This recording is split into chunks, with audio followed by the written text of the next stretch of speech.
कहाँ से टपके नटकटे? टपके मतलब कहाँ से आए? वो पिलर के पास खड़ा था गुरुजी। अरे पिलर पे के पास रहते कहाँ हो? मैं धीरपुर करछना प्रयागराज रहता हूँ। धीरपुर करछना प्रयागराज। प्रयागराज। जी गुरुजी। पहली बार आए?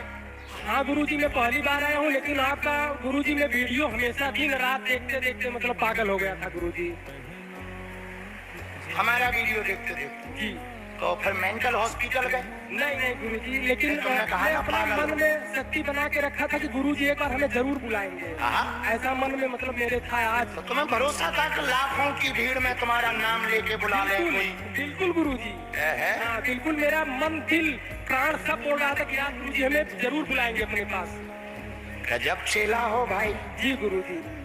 अच्छा मान लो हम नाम बुलाते मैं तो हम फिर फेल हो गए थे क्या? पीछा नहीं छोड़ता गुरुजी, में भाग भाग के आता। तो ठीक बुला लिया तुमने गुरु।